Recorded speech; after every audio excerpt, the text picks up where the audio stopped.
Well, hello, friends and flyer folks out there. Thanks for tuning in today. With me is a very special guest. His name is Tyler, and Tyler is familiar to many of you who are frequent on flyer Facebook pages. You see his name pop up. He's got amazing collection. You can see a little bit behind him there, and he's just a mover and shaker in the world of flyer. And he's one of these guys that from time to time I've talked with him, and he knows a lot. So he's a good guy to talk to, and he's kind enough to join me today. So Tyler, tell us a little bit about yourself. How did you end up getting involved with flyer, and whatever else that's connected to that? Yeah, well, thank you for having me on Yeah, here, Austin. Really appreciate it. yeah. Yeah, so I've always, as a little kid, always loved trains. Mm-hmm. My grandfather, both my grandfathers actually, but my dad's dad, grew Okay. up with Lionel trains, 30s, 40s, 50s. Uh, Wow. Okay. had an amazing collection. Um, Hmm. a lot of it which still exists today, in the Okay. basement of the house that I grew up in. Okay. Um, and he had at our layout at my parents' house, this house, Mm-hmm. he he had this upper level that had a dual American Flyer, just a simple loop of track, and he had three Okay. engines. He had an Atlantic, and two K5s. Okay. Um, and as a little kid, I just always loved them. I was always attracted to the white walls and the wheels, but Okay. I could Okay. never get them to run. They would never run right. Um, Oh no. as a little kid, they have never run right. My dad and my grandfather, because again, he was a Lionel guy, would just say, don't mess with those. They're junk. That American Flyer's junk. You don't want to run those. Just let them be. Um, but I never gave up. I never gave up. Good for you. Good for And you. eventually, my dad took them to a local train store and he got two of the engines repaired, and we used to run them around out there, and I loved it. My dad would run his trains on the Lionels on the lower level, and I would Okay. sit up on top of the platform on the upper level and just watch the Flyers go around. And Oh, um, that's how I got into Flyer, and eventually, um, we took the Flyer down, and my dad put a no gauge loop up there where it was, and it was in storage for a couple of years, and okay. um, I was into Lego trains for a while anyway. So Mm-hmm. eventually pulled it out of storage and Okay. I set up a loop on the bedroom floor, and I got real into it again. My started talking to my poppy about it, and he was like, you know what? He's like, you can have them if you want them. He's like, they're Cool. yours. He's like, I don't want them. So Oh, nice. he gave them to me, and that's what started my collection. Um, Fantastic. Yeah. so it started out with just an Atlantic and two K5s, and has now grown to an entire room, floor to ceiling trains. So as it tends to go, right? The bug bit hard. Yes, it did. Yes, it did. And I am the only one in my family who's into S gauge and American Flyer. Everybody else, both my grandparents and my dad are both O gauge Lionel MTH fans. So Wow. Okay. I'm the only one. So have you learned to cohabitate, with two and three rail in the same family? Yes, yeah, Yeah. we have. I Okay. mean, they still make fun of me, but it's okay. I can take it. You're getting thick skin from that. Yeah. Now, Tyler, you mentioned that this is your parents' house. So, and you've got an extensive collection there. Do you also have another place you reside sometimes that you have more in addition to this? Or Yeah, so yeah, I recently about a year and a half ago moved out. I got a condo. So I nice. have a very small, it's an 8 by 10 layout and a spare Okay. room there, just to hold Okay. me over. Yeah. But majority of my collection is still at my parents' house until I Okay. can get a actual house with a basement that I can relocate all of this. But for now, Fun. majority of it is Yeah. here. Yeah. Oh, that's so cool. Wow. So one of the things that I've seen you talk a little bit about is some of your favorite engines. Could you share a little bit about that and kind of the story as to why they're your favorites? Yeah. Geez. Well, I recently got here. Let me. Sure, you can move us around. We'll take our Dramamine here. I recently got right before I moved, I got this incredible Seaboard set. That is definitely one of my favorites. It's not a great runner. Okay. They don't have a lot of pulling power, but I Hmm. love that set. By far, my absolute favorite would be the circus set, Okay. which you can see I have on the wall here. Oh, it's Um, beautiful. I got that when I was maybe 14 years old. Um, I had been looking for years. At that time, they were still incredibly expensive. I found it for, I think I got this for like $600 at the time. It's all original. Wow. Um, Always loved the circus set. As a little kid, Yeah. um, I had the I Love Toy Trains, um, Uh-huh. the VHSs, Yeah. and there was I forget I think it was I Love Toy Trains number two. They had the circus train in one of them, and Okay. it was running around the layout, and they had Uh-huh. the clowns and everything. And I'm not a big circus guy, but the colors just appealed to me, and I always wanted a circus set. So Yeah. that is by far my favorite set is the circus train because I always wanted one, and when I got it, I was just over the moon that I Yeah. finally had a circus set. And I see you've got some of the punch outs there on the layout. Did that come with the set, or is that something you picked No, up later? those are actually reproduction Greenberg Okay. circus cutouts. I couldn't find a set of original ones, and if I did, I would never punch them out. But Oh yeah. um, Yeah. yeah, these are the reproduction ones. Uh-huh. I figured I wanted to have everything all in one area so that when you looked, you could kind of see what it Yeah. was supposed to look like from Flyer. Um, Uh-huh. and that's kind of been the goal with this layout all along. Has always the idea is that if you were a kid in the 40s, 50s, and 60s and you had unlimited funds at your disposal and creativity, this is something that you'd be able to create. So I don't really have anything modern on the layout Yeah. in terms of scenery or buildings like that. It's all like even the sidewalks are actually old record album sleeves cut up and painted gray. Like it's all prototypical from the time period. That's so creative.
And so are the structures, they look to be Plasticville, is that correct? No, these are actually what's called Skyline. They were manufactured in Philadelphia during the war. They're made out of basically cardboard. Wow. Um, They look they're great. they're really hard to find. A lot of them actually, my poppy, he gave them to me. He built them as a Okay. little kid during the war because he couldn't buy trains. Yeah. And this was his creative outlet. So, like he built this when he was a kid. Um, Well, they look to be real good size for S scale. They are. They're actually supposed to be for O scale. They were Okay. designed for Lionel, but I think they work really great with F scale. Yeah. Um, Yeah, and they do. I recently got this one over here, which is a Oh, look little, at that engine house. Wow, yeah, it's huge. it needs some repair work as you can see, but this was a special mail order item out of the Model Builder catalog. So really Wow. hard to find, but um, That's so yeah, neat. Could I ask a couple questions about your layout while we're yeah, kind of sure, looking around? yeah.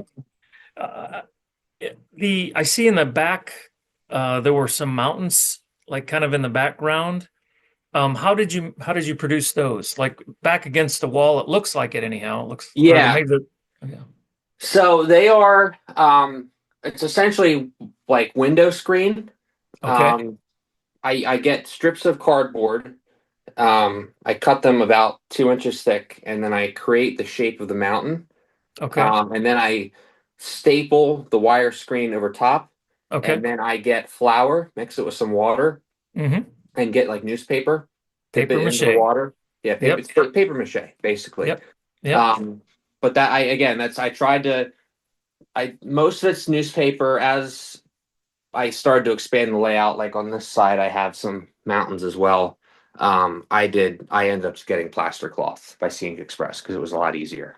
Uh-huh. Um, but I did the old school method for the original portion of the layout. Yeah. Wow. Looks like you're using Gargrave's track, Yeah, right? so when I first built the layout, my dad actually built it for me. It was originally just this section here. Okay. Um, and didn't even go all the way to the wall. Um, of course, being me, I needed to have a bigger layout. So Uh-huh. I later expanded it to this section over Okay. here. And when I did that, I was having a hard time with the flyer track with electrical connectivity. Okay. So I removed it all and I put all Gargraves in this section, and I love Okay. it. Okay. If I could do it all again, I would do the whole layout in Gargraves. I Okay. just think they look really sharp on the Gargraves. Uh-huh. It kind of fits with the flyer theme. Yeah. The rail, it's not like the really small rails where it doesn't look right with the flyer engines. I think it just looks perfect. But yeah, so it's a mixture of Gargraves on this section here, Uh-huh. and then classic Gilbert track on this side over here. Yeah, it looks great. Tell us a little bit about how with the Gargraves. I've heard, I don't have personal experience with it, but I've heard that using the flex on the curves is kind of challenging. Did you find that to be the case or no? So yes, I agree. I did not use any flex track. This is all Oh, dimensional. gotcha. So Gotcha. this Okay. is, I think, 54, Okay. 54, and then this is like the classic Gilbert radius here. But yeah, no, Hmm. I personally don't like flex track. I never think it looks. You can never get a really consistent curve with it, so I always use dimensional track if I can. Okay. Okay. Yeah, it looks fantastic. Wow.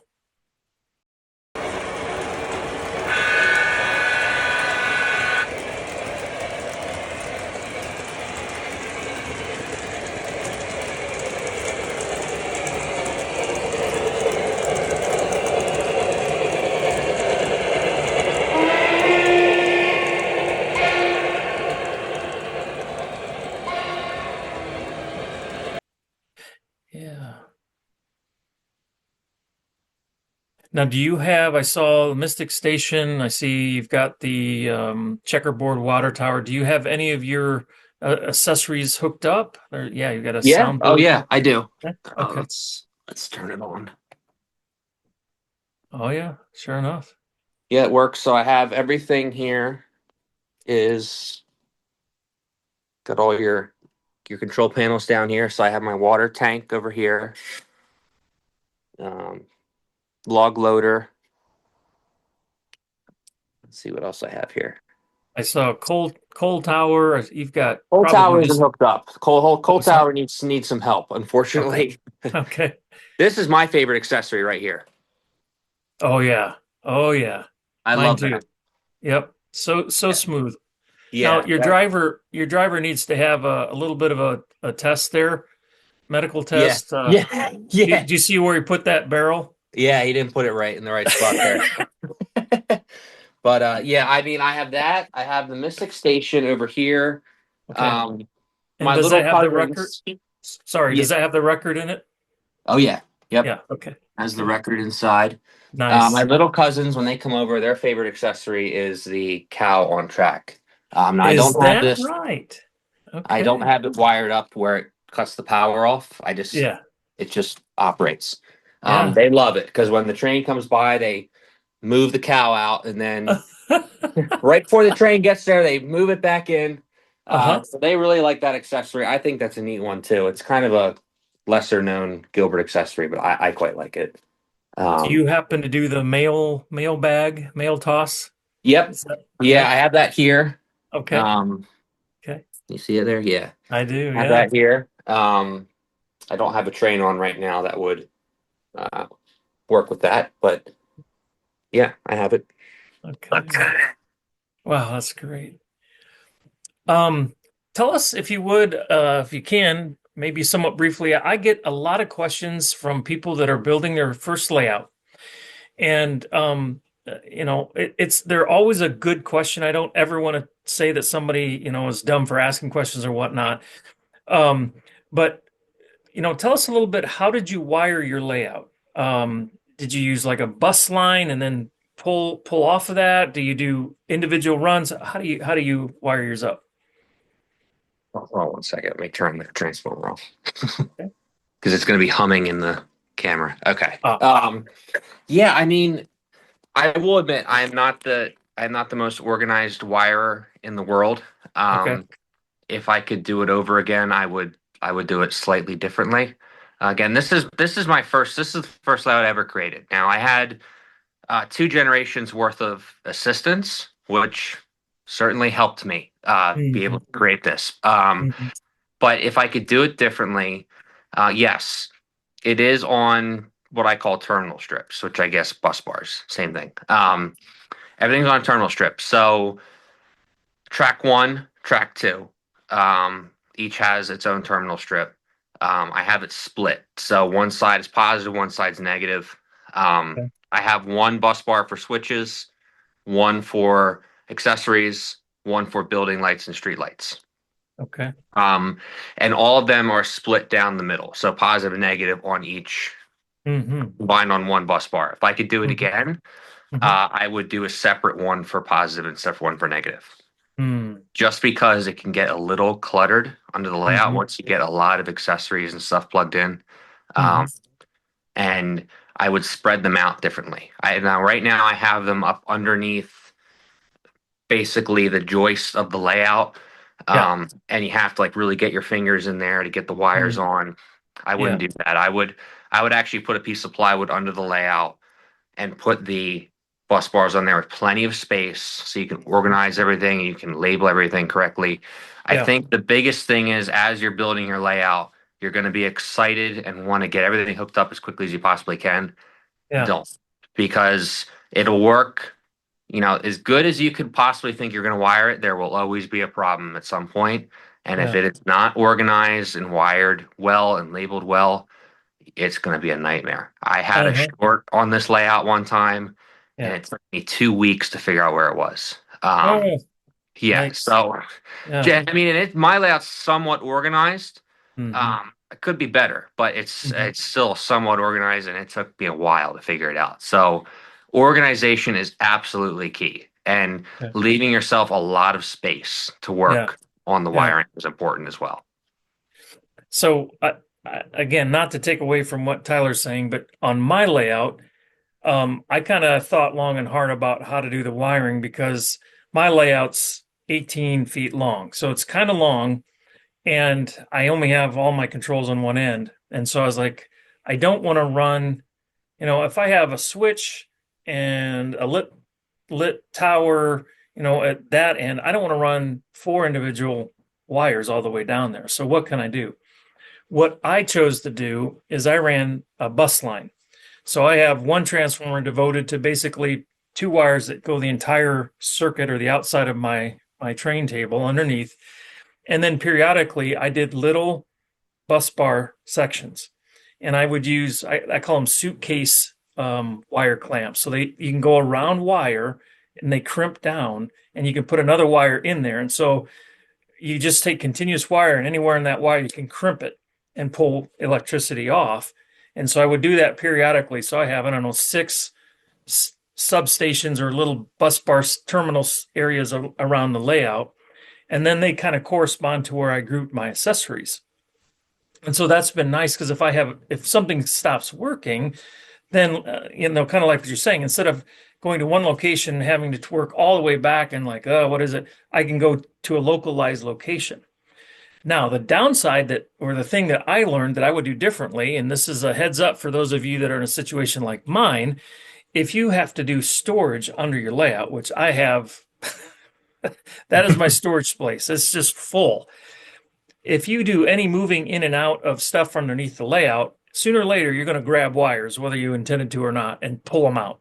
So that's the one thing I learned that if I could do over, I would do it over because that's been a real hassle. So Yeah, anyhow, that's that's my a good two idea. cents. It's worked really good from the standpoint of localized. But yeah, storing the stuff under the layout, don't recommend it. Yeah.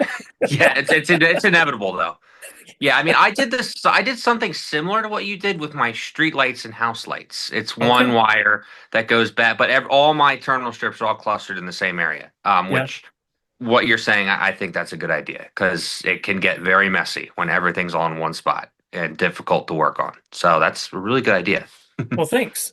One other thing that, again, I'm not trying to toot my own horn, but for me, it seemed like a really smart idea was when you have switches, normally you have a switch controller, you're going to have four wires from every switch controller that goes to a switch. And I was like, how can I, again, because I like to do what you did, everything's right in a central location. And I was like, how can I run wires to these other places and not end up with this big rat's nest? So on the switches, there are two of those four ports that are just to provide power. And so that's something else I've started pulling off of my circuit. And then you've got the other two that you use for, the left and right direction on the solenoid. So anyhow, I'm getting off in the weeds a little bit, but it's always fascinating to find out some of that, you know, behind the scenes stuff that Yeah. helps it make sense. With your layout, show us a little bit about your transformers. What kind of transformers do you use, and do you have a reason for one or another, or what do you find works best, that kind of thing? Yeah, so I currently have a Z4000. Now, I initially had a 30B, Uh-huh. um, and when I started getting like my modern Delaware and Hudson Legacy engine or my Y3, it's really important that you don't use the old transformers because you could blow the board in the engines. So I picked up this Z4000. I love it. I think it's the bee's knees. It really, I mean, the 30Bs are great, but this, I mean, you have more than enough power to run anything that you could possibly want to run. Even the only older trains. The only problem is um, engines with an air chime whistle. They make a constant buzz, which I'm still Yes, they trying to do. figure out how to fix that. I know there is a way to fix it. I haven't done it yet. And another thing that's great about the Z4000, you can pick up one of these. Yes, sir. They're hard to find, but that allows you to control your old American Flyer Gilbert accessories remotely. Which is you have one. Okay, there you go. Yeah, so I mean, you just Yeah. can't beat that. Oh, it's fantastic. Yeah. It's just really cool. So I Yeah. I, I use that. They Yeah. have my legacy system here. Okay. But yeah, Yeah. that's what I use. And under the layout for my accessories and stuff, those are all just 8B transformers, little old stuff out of sets and everything. Nothing special. Okay. But I think in total, aside from this, I have four additional transformers that power the entire layout. Okay. But the other transformers are just power for accessories, right? Yeah, yeah, just Yeah. power for Okay. accessories. The Okay. track itself all runs off of the Z4000. Gotcha. Gotcha. And again, just for those of you that aren't familiar with these devices, you can see up here you've got a switch. So you can pick one track or the another track. So you can run two tracks, two different trains at once with one of these. By switching back and forth, you can, basically control one rail or set or the other. So yeah, yeah, it's good. Um, okay, you mentioned you have some newer equipment, and I know you and I have talked a little bit about American models, trains. You want to talk a little bit about what you've kind of found as you've done additional types of S scale beyond AC Gilbert items? Yeah, I mean, I love AC Gilbert, classic AC Gilbert stuff, but I'm not super mechanically inclined. That Okay, was, my poppy really helped me with that a lot when he was still around. okay, But I have found that the newer stuff runs excellent. okay, Lionel is probably my second favorite, but American models, which yeah, I have the Southern Crescent set up here. I absolutely love their engines. They are very similar to AC Gilbert, where they have the chug sound, like the chuff chuff chuff sound that the AC Gilbert stuff does, but they run so much better. They're so smooth. The smoke output is phenomenal. Highly recommend Ace American models. I also have down here. I also have the Texas Special set by them. The Mm, K4, GG1, the Empire State Express. I mean, their stuff is just really nice. My only complaint is they're slightly smaller than classic Gilbert stuff, probably because they're more scale. mhm, Um, so if you're running a Northern, a Gilbert Northern next to this Empire State Express set, the Northern's gonna way overshadow it. Um, mhm. that's just Yeah, that's just how it is. But I really like them. I really like their stuff. I hope they continue making trains for years to come. Um, yeah, really phenomenal stuff. that's a good plug. I can't. And for those of you again that maybe are less familiar with American models, there's a couple videos on this channel where I talk a little bit about American models. I've had the privilege of visiting. They are currently the one and only place that you can get S scale items. You can get everything: track, switches, cars, engines. And as Tyler mentioned, their steam engines use a mechanical choo-choo and mechanical smoke unit, if you will, not a blower, not, the piston from the choo-choo pushes smoke out just like on American Flyer. The one difference, and I kind of think this is a neat thing, is they use a smaller cam. So with American Flyer normal steam engines, not the switchers, but the normal steam engines, you get approximately one, two chuffs per revolution when it should be four in a real life situation.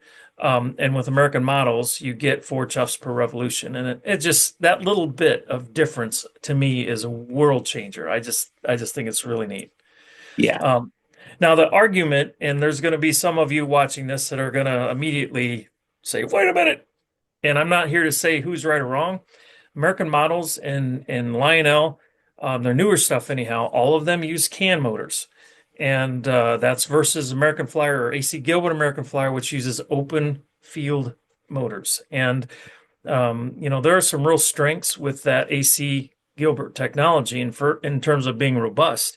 We all know, I mean, 70, 80-year-old engine, usually just a little bit of service, maybe oil, and it's running. Um, I'm not sure CAN motors are going to last that long. And so that's something time will tell. But anyhow, getting off in the weeds again. But thank you, Tyler. I'm glad to see you got the Express. This is that the stainless steel Bud cars on there? It's a little hard to see. Oh, Um, the Delaware and Hudson or the no, Empire sorry. State? When you're showing the Yeah. American models, Empire Express. Yeah, those are the Yeah, stainless steel. They're the chrome ones. So this is the yeah. AC high rail version. Good Um, for you. Because I knew last I talked, you said you were looking for that one, so you got one. Good. I did. Yeah, it took me Yeah, quite a while. They're really hard to find. yeah, I mean, honestly, all American models equipment's difficult to find. yeah. You just don't see too much of it, Hmm. especially the steam engines, because people that have them hold on to them. Yeah. But I mean, I mean, they have their quirks, just like Gilbert does and stuff. Hmm. But for the most part, they run very nice. I like them. Sorry, one more question for you on your Empire Express engine. Hmm. Does your engine run okay? So when I bought it, I got it, and there's a common problem with the American model stuff. There's a little plastic U joint that Hmm. connects the can motor to the drive shaft, Yep. and 9 times out of 10 they're broken. Um, Hmm. so I got it, it ran around the layout once, and it stopped, and all you could hear was the Hmm. motor running. So I had to take it Hmm. apart and I had to put a new U joint in. It Hmm. runs great now. The only Okay. thing is this one doesn't smoke all that great. I think it needs the Okay. smoke. It needs to be rebuilt, but Okay. aside from that, it runs really good. You just have to watch out with the older American model stuff. Yeah. Steamers in particular. I'd say I have uh I have four American model steamers currently, and Okay. out of the four, three of them have needed new U joints. Okay. So it's pretty much like a 90% chance you're going to need a new one if it hasn't Okay. been or already replaced. Um, Tyler, what are some of your favorite aspects about the hobby? Like if if you run into somebody, let's say that, they don't really have a hobby, or maybe they sit in front of a computer playing video games most of the time they're awake. Uh, how would you say, maybe try to encourage them to check out the train hobbies, specifically American Flyer? Yeah, I mean, I think, first of all, it's a great way to clear your mind. I think, the creative outlet that you can put it that you do, Hmm. building and crafting a layout Hmm. from scratch is just, I mean, there's no better release as far as I'm concerned. It's just such a zen way to spend your time. Um, and a lot of, pretty much every train guy I've met has been great. I mean, it's a great hobby. There's always somebody to talk with at shows. You're always looking for that one item that you know somebody might have, or you're looking for a different variation of an item that Flyer made. It's really just it's kind of like people with Pokemon. They say collect them all. That's kind of how I treat this hobby. Like it's fun to just go around, and it may take the rest of my life until I have everything, but my ultimate goal is to eventually have one of everything they ever made. Um, Uh, so it's fun. It's something to aspire for. Um, it always gets a reaction out of people as well. I mean, just no matter what you're doing, you bring somebody over to the house and like, hey, you want to see something cool? And you take them upstairs, and they're like, oh my gosh, look at this! And yeah, yeah, everybody always enjoys it. So yeah. yeah, I mean that's one of my favorite parts. I'd say the creative outlet and just the Okay. community, the sense of community, because the Flyer community in particular is full of a lot of great guys. It's a much smaller community than the Lionel community. Yeah, Um, and everybody's just more than willing to share information and learn and um it's a great community. right, right. Yeah. Oh, those are good words. That's good words. Do you I'm gonna, you don't have to, respond to this, but I'm gonna guess that your age lands somewhere between 20 and 30. Um, and if I'm at all accurate, um, do you find that there's any peers that are into trains that are kind of in your own age group, or are you kind of a unique guy in that regard?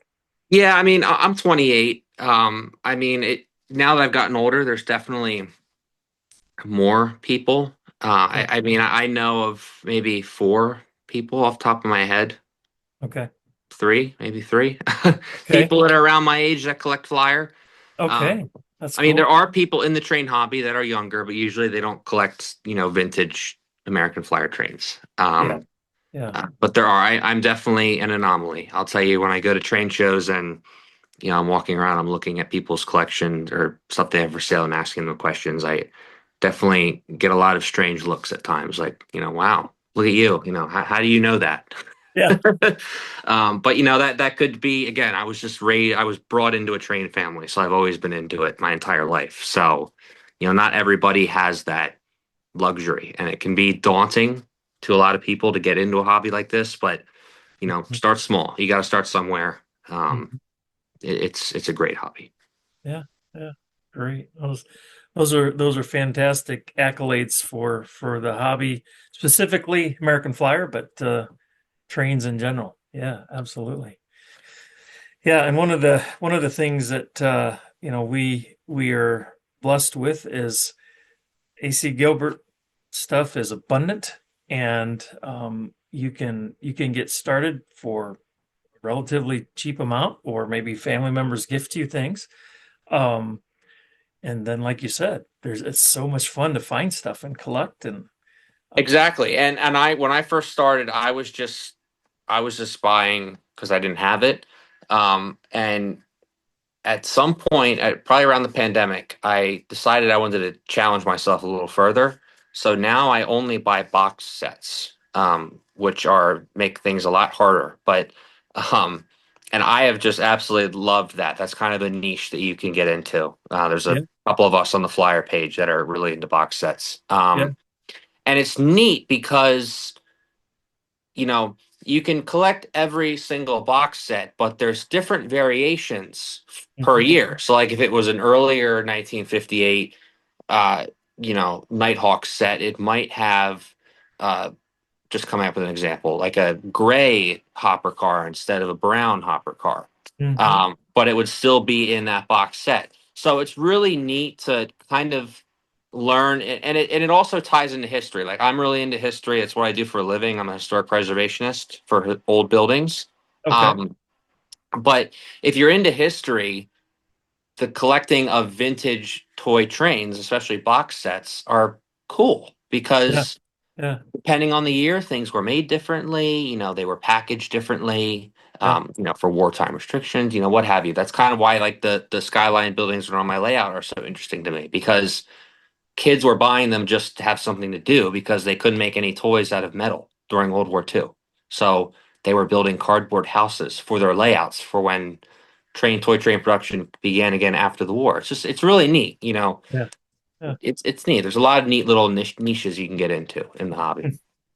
Are you going to try to get some of the variations of the circus pieces too while you're at it?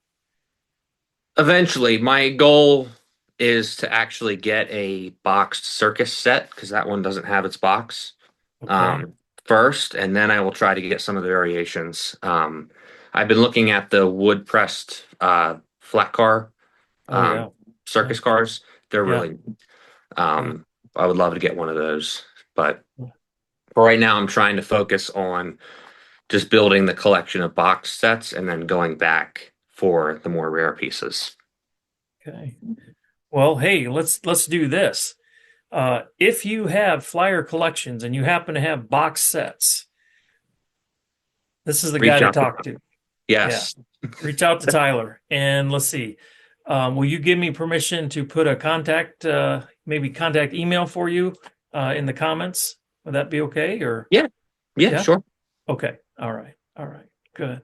Wow. Fantastic. Well, Tyler, is there anything else that comes to mind that you've just been dying to let the world know about yourself and American Flyer or anything particular about the hobby? We've covered a No. lot of ground. No? Yeah, no, I think we covered pretty much most of it. Okay. Um, I Good. definitely want to, you don't have to put this in if you don't want, but I definitely want to dedicate, um, my collection and my love of trains to my grandfather, Ed Schumacher. He was just great person, and really got me into trains, and he's to blame for all this. I'll just put that out there. But definitely want to dedicate this to him because he was a great friend, great grandfather, and really the reason why I'm here today. That's an incredible tribute. Yeah. Yeah. I love it. That's going in. That's going to be in the video for sure. Absolutely. Well, I want to say thank you, Tyler, for everything. And I also want to say thank you, one and all, for stopping in today and joining us. Hopefully, you've been inspired. And if you have any questions or comments, feel free to leave those. Those are always helpful. And until next time, take care. God bless. Enjoy those American Flyer trains. We'll see you. Bye bye. All right, Tyler, I'm going to go ahead and pause this.